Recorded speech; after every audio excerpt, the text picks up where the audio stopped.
আসসালামু আলাইকুম। আমরা আসছি এই যে দেখেন কৃষক কিভাবে রোয়া লাগায় সেটাই আমরা দেখাচ্ছি। আর পাশাপাশি আমরা মানবিক সংগঠন থেকে মানবিক সংগঠনের পক্ষ থেকে আমরা একটু মিষ্টান্ন জাতীয় আপ্যায়নে ভাই এই যে সকাল থেকে তো লাগাইতেছেন, এই শীতের মধ্যে কিভাবে লাগা? মানুষ তো শীতের মধ্যে কম্বল মুড়ি দিয়ে সময় কাটে না, তো আপনারা কিভাবে লাগান এটা?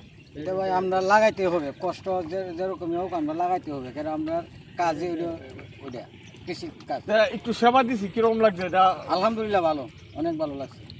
আমার মানবিক সংগঠনের জন্য একটু দোয়া করুন যে।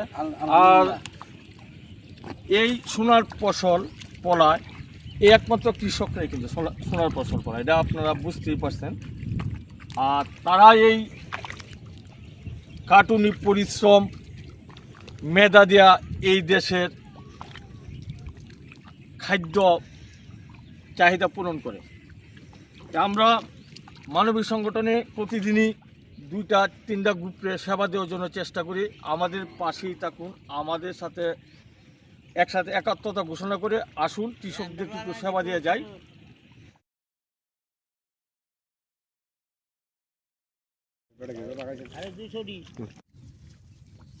দলের সভাপতি কোনো ন আটজন একান্ন আটজন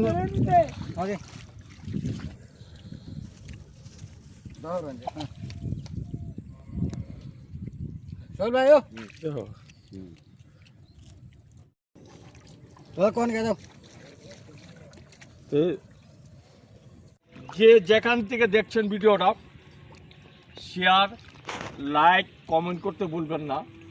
আমি FM একরাম, সদর, গৌরীপুর, ময়মনসিংহ।